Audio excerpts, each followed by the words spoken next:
Hello दोस्तों, कैसे हैं आप लोग। उम्मीद करते हैं अच्छे होंगे। दोस्तों, इस वीडियो में SSC MTS English previous year paper solution देखने वाले हैं, तो आप लोग लास्ट तक ज़रूर बने रहिएगा। देखिए, यह पेपर जो है 4/5/2023 को पूछा गया था। ठीक है, 4/5/23 को पूछा गया था। तो आज हम लोग ये पेपर देखने वाले हैं। ठीक है, इससे पहले यदि आप नए हैं तो चैनल को सब्सक्राइब कर लीजिए, बेल आइकन को प्रेस कर दीजिए और वीडियो को एक बार शेयर कर दीजिए। इसके अलावा यदि आप math, reasoning, GK GS, math reasoning GK GS, math reasoning GK GS previous year paper solution देखना चाहते हैं तो आप प्लेलिस्ट के जरिए देख सकते हैं। ठीक है, देखिए इसमें जो है इंग्लिश का टोटल क्वेश्चन आपको 25 देखने को मिलेगा। ठीक है, इंग्लिश का टोटल क्वेश्चन कितना होगा? 25। तो चलिए शुरू करते हैं। शुरू करने से पहले आप एक बार जो है वीडियो को शेयर कर दीजिए। तो चलिए, कहता select the most appropriate option to fill in the blank. कहता multi silent messaging system make it easier to keep in dot dot dot. तो देखिए, फर्स्ट का जो राइट आंसर होगा ये होता है कीप इन टच होता है। क्या होता है? Keep in touch, B option. तो कीप इन टच का मतलब होता है संपर्क में रहना। क्या होता है? संपर्क में रहना, संपर्क में रहना। ठीक है, कीप इन टच का मतलब होता है संपर्क में रहना। ठीक है, इसलिए यहाँ पे टच का प्रयोग होगा। तो क्या होगा? Keep in touch, B is the right answer. Next question देखिए, क्वेश्चन नंबर सेकेंड है कि choose the word that can substitute the given group of words. कहता बियरिंग नो नेम। तो देखिए, दो का जो राइट आंसर होगा बियरिंग नो नेम मतलब क्या होता है? मतलब होता है कोई नाम नहीं, कोई नाम नहीं, कोई नाम नहीं, कोई नाम नहीं। तो यहाँ पे हो जाएगा आपको बियरिंग नो नेम का प्रतिस्थापन जो हो जाएगा, यानी एनी मस हो जाएगा। ठीक है, एनी मस, यानी ये हो जाएगा ANONYMOUS। ठीक है, एनोनिमस क्या हो जाएगा? एनोनिमस हो जाएगा, यानी B is the right answer हो जाएगा यहाँ पे। उसके बाद यदि यहाँ पे देखें तो बियरिंग नो नेम मतलब होगा एनोनिमस। ठीक है, उसके बाद देखिए यहाँ पे हो जाए यह है PSEUDONYM। इसका अर्थ होता है, क्या होता है? छद्म नाम, छद्म नाम, या फिर आप ये समझे कि उपनाम, उपनाम। ठीक, उसके बाद एनोमली।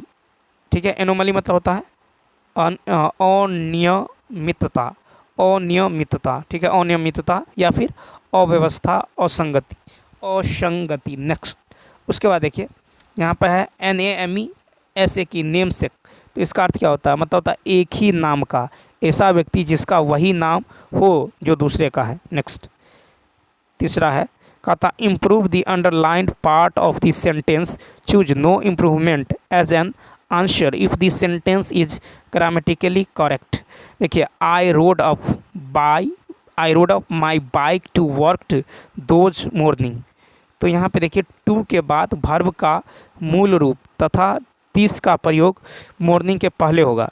ठीक है, तो वर्कड दोज के स्थान पर क्या होगा? वर्कड दोज के स्थान पर हो जाएगा आपको वर्क दिस हो जाएगा, वर्क दिस हो जाएगा, ए ऑप्शन। देखिए, टू के बाद वर्ब का मूल रूप, टू के बाद वर्ब का मूल रूप तथा दिस का प्रयोग जो है मॉर्निंग के पहले होगा। ठीक है, दिस का प्रयोग मॉर्निंग के पहले, तो यहाँ पर हो जाएगा वर्क दिस।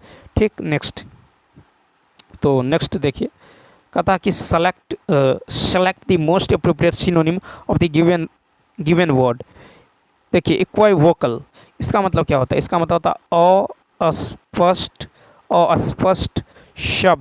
अस्पष्ट शब्द या वाक्य जिसका कोई एक निश्चित अर्थ न हो। इक्वाइवोकल का सिनोनिम हो जाएगा एम्बिगुअस। क्या हो जाएगा? एम्बिगुअस। इक्वाइवोकल का सिनोनिम हो जाएगा एम्बिगुअस, AMBIGUOUS, एम्बिगुअस।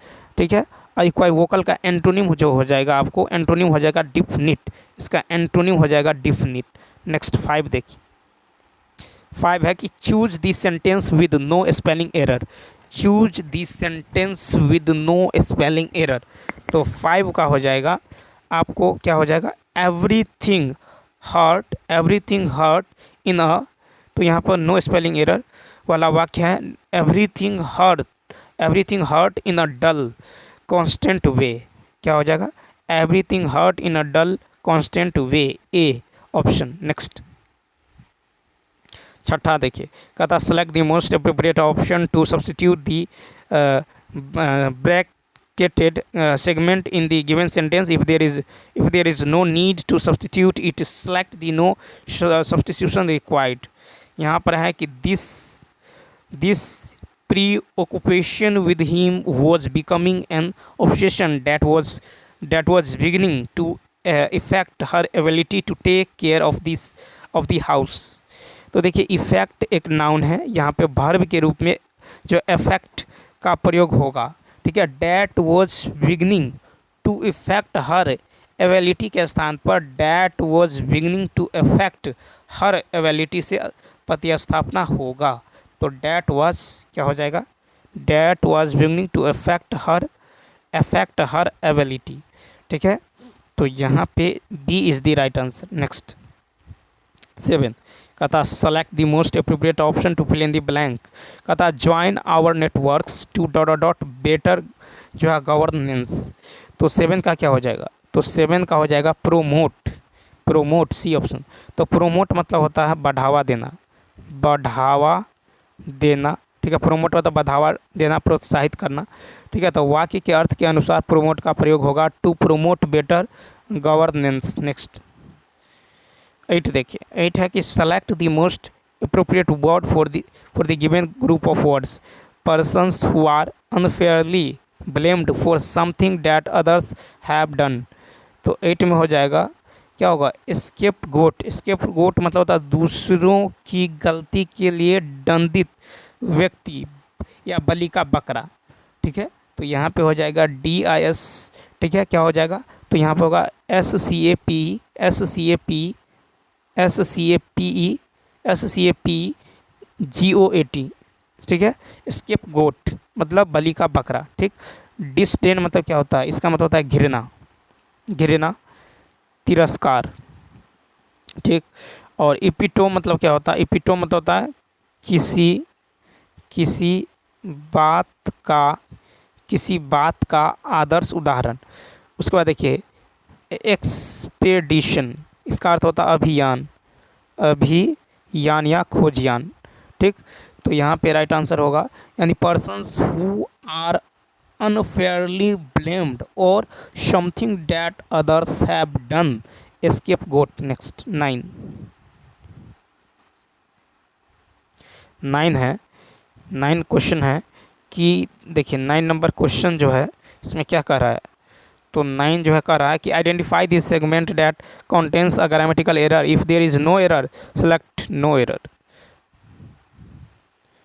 देखिए यहाँ पे हैं कि the time scale of prokaryote evolution have been difficult to reconstruct because of a limited fossil record।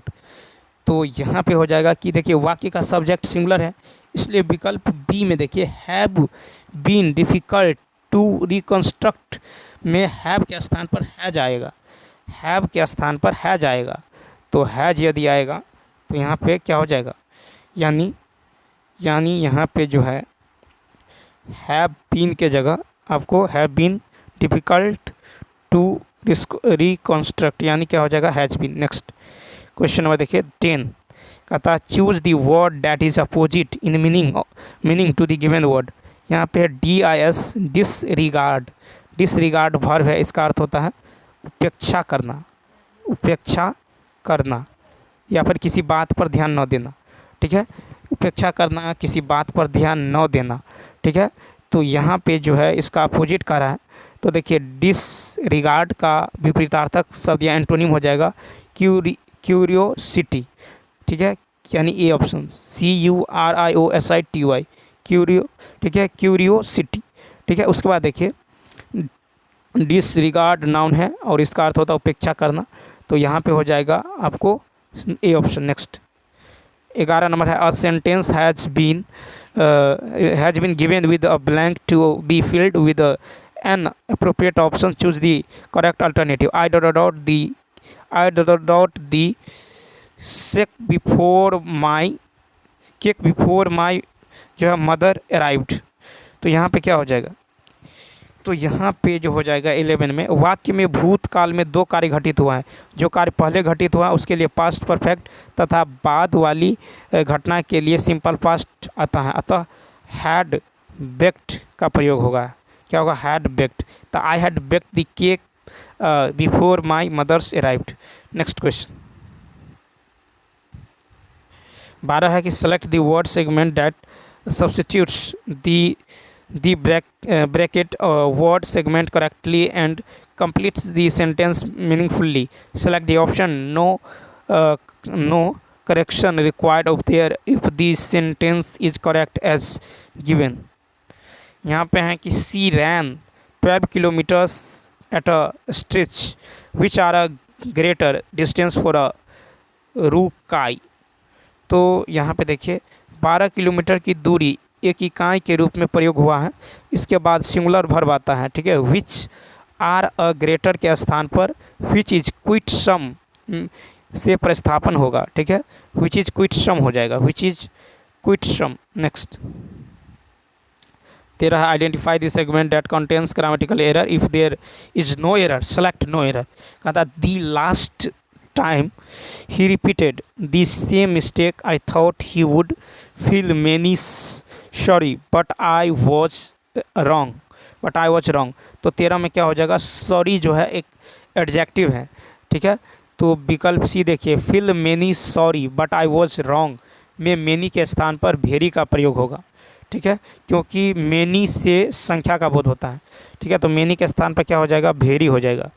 Many के स्थान पे हो जाएगा भेरी, ठीक है, भेरी हो जाएगा, यानी feel many sorry but I was, ठीक है। तो यहाँ पे क्या हो जाएगा?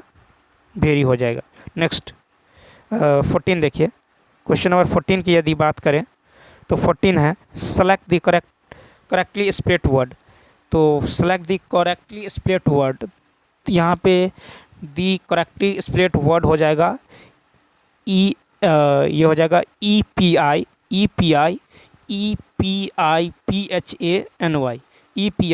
PHANY। इसका मतलब अचानक कोई चीज़ समझ में आना या ईसाइयों का त्यौहार। 15 नंबर फिर कहता है कि select the most appropriate antonym substitute the bracketed word in the given sentence so it would appear that from now on I am going to have to be more, ठीक है, to be more you are tactful and you are diplomatic in my जो है इन माई मिंडरिंग्स। तो देखिए यहाँ पे 15 में क्या हो जाएगा? 15 में होगा मिंडरिंग्स। तो 15 में हो जाएगा आपको ट्रैक्टफुल यानी व्यवहार कुशल, ठीक है, ट्रैक्टफुल यानी व्यवहार कुशल। तो ट्रैक्टफुल मतलब होता है आपको व्यवहार कुशल होता है, ठीक है, व्यवहार कुशल होता है। ट्रैक्टफुल का एंटोनिम हो जाएगा आपको, ट्रैक्टफुल का जो एंटोनिम हो जाएगा ये हो जाएगा अनग्रेसियस, UNGRACIOUS। तो ये क्या है? अनग्रेसियस जो है इसका एंटोनिम है। क्या एंटोनिम है? ठीक है। उसके बाद देखिए यहाँ पे जो है SYCOPHANTIC इसका मतलब होता है चापलूस की तरह, ठीक है। उसके बाद देखिए ग्रोवेलिंग मतलब होता है घिघियाने वाला, ठीक है, घिघियाने वाला विनीत भाव, ठीक है, भाव दर्शाना या गिड़गिड़ाने के अर्थ में। उसके बाद देखिए फोइंग FAWNING फोनिंग मतलब होता है चापलूसी, ठीक। तो क्या हो जाएगा इसका जो है अपोजिट, ठीक। तो यहाँ पे करा अपोजिट, तो ये हो जाएगा ए ऑप्शन। नेक्स्ट 16 देखिए select the most appropriate option to fill in the blank. 16 क्या हो जाएगा? 16 तो देखिए eventually the water will dot through the surrounding concrete. तो 16 का जो हो जाएगा ये PREMEAT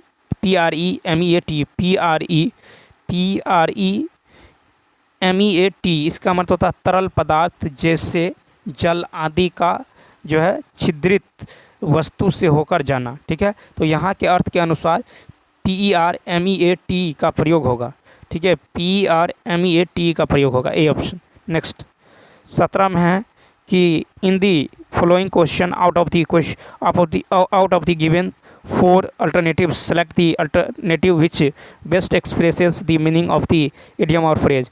to meet one's eyes मतलब होता है देखना, ठीक है, क्या होता है? देखना। ठीक है। टू मीट्स वंस आइज मतलब देखना, तो यहाँ पे होगा to look at someone directly while they are looking at you. ठीक है, तो यहाँ पे हो जाएगा ए डी ऑप्शन। नेक्स्ट 18 है, select the most appropriate meaning of the bracketed idiom in the given sentence. The first sample of ore from the trial boring is very promising, but we should remember that. तो यहाँ पर 18 में देखिए, one slows does not make a summer। ठीक है, make a summer का अर्थ है कि स्थिति हमेशा अच्छी नहीं होती है। ठीक है, और इस पर भरोसा नहीं किया जा सकता है। ठीक है, किया जा सकता है कि हमेशा अच्छा होगा, यानी एक उदाहरण से कोई निष्कर्ष निकालना उचित नहीं होगा। इस प्रकार का मुहावरे का अर्थ होगा कि a single fortunate event does not means that what follows will also be good. ठीक है, तो होगा यहाँ पे हो जाएगा a single fortunate event does not mean that what follows, यानी बी ऑप्शन। नेक्स्ट फिर है 19 है कि choose the word that means the same as the given word. GAUG मतलब होता है विशेष उपकरण द्वारा किसी वस्तु का सही माप करना। ठीक है, GUAG का समान अर्थ होगा आपको MEASURE मेजर, यानी A option. Next 20 find the part of the given sentence that has an error. If there is no error choose no error. Participants in our studies reviewed these online dating profiles। 20 में होगा, तो वाक्य जो है शुद्ध जो होगा, यह वाक्य शुद्ध है तो नो एरर हो जाएगा यहाँ पे। ठीक है, क्या हो जाएगा, no error, D option. Next अब देखिए 21 से 25 तक जो है पैसेज है, कहता कि the Sesame Street spin off to be the first Russian language educational TV. तो देखिए यहाँ पे जो है सेट आउट, देखिए ऑप्शन यहाँ पे देखिए, ऑप्शन यदि लें तो देखिए SETOUT सेट आउट किसी उद्देश्य या लक्ष्य के साथ कोई कार्य शुरू करना है। सिट इन जो है ये प्रारंभ होना है मौसम ऋतु के संबंध में, और सेट असाइड मतलब जो है कुछ बचा कर रखना है भविष्य में। सेट ऑफ के जगह जो है यात्रा आरंभ करना है। यहाँ अर्थ के अनुसार सेट आउट का प्रयोग होगा। किसका, सेट आउट, क्योंकि सेट आउट मतलब होता है किसी उद्देश्य या लक्ष्य के साथ कोई कार्य शुरू करना। नेक्स्ट क्वेश्चन नंबर देखिए। नेक्स्ट की यदि बात करें, दूसरा देखिए, फिर है कि एजुकेशनल टीवी एम्ड स्पेशली,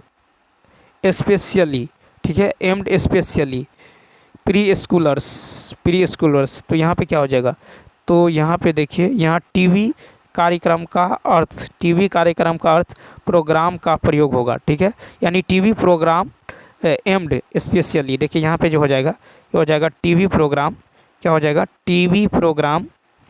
ठीक है, 22 में टीवी प्रोग्राम। ठीक है, TV programme aimed specially at preschoolers. Next 23। Next देखिए, फिर नेक्स्ट में जो हो जाएगा तीसरा में, फिर कहता है the project support from both American and Russian government officials. तो यहाँ पे देखिए ऑप्शन लेते इसमें, तो यहाँ पे पहले वाक्य में पास्ट टेंस आया है, इसलिए यहाँ पे रिसीव्ड का प्रयोग होगा। क्या होगा, रिसीव्ड का प्रयोग हो जाएगा, RE, ठीक है, CEIVD। नेक्स्ट फिर 24 देखिए, यहाँ पे रिसीव्ड हो जाएगा। फिर है कि if we do not reform our we can hardly hope that we will reform our society. तो यहाँ पे जो राइट आंसर होने वाला है 24 का, तो 24 का क्या हो जाएगा, तो देखिए पैसेज में जो है एजुकेशनल टीवी प्रोग्राम की चर्चा है, इसलिए यहाँ एजुकेशन का प्रयोग अर्थपूर्ण है। ठीक है, एजुकेशन का प्रयोग जो है क्या हो जाएगा, अर्थपूर्ण हो जाएगा, C ऑप्शन। नेक्स्ट फिर देखिए यहाँ पे है सोसाइटी। ठीक है, रिफॉर्म आवर सोसाइटी एलेना, ठीक है, Lenska, director in Russia's ministry of education during 1992 US congressional, ठीक है, Congress hearing on the planned adaptation, ठीक है, एडेप्टेशन। तो यहाँ पे क्या हो जाएगा, अकॉर्डिंग टू ऑप्शन 25 में देखिए, 25 में यहाँ पे कॉमा के बाद जो है सेड का प्रयोग जो है, कॉमा के बाद सेड का प्रयोग होगा, तो कॉमा के बाद आपको SAID सेड का प्रयोग किया जाएगा। तो यहाँ पे सी ऑप्शन क्या होगा, राइट होगा। तो चलिए दोस्तों, इस वीडियो में इतना ही। यदि यह वीडियो अच्छा लगा हो तो लाइक, शेयर और सब्सक्राइब करना न भूलें। साथ ही साथ कमेंट करके बताइए यह वीडियो आपको कैसा लगा। इसके अलावा यदि आप math, reasoning, GK GS, math, reasoning, GK GS, English previous year paper solution देखना चाहते हैं तो आप प्लेलिस्ट के जरिए देख सकते हैं। तो चलिए मिलते हैं नेक्स्ट वीडियो में। Thanks for watching.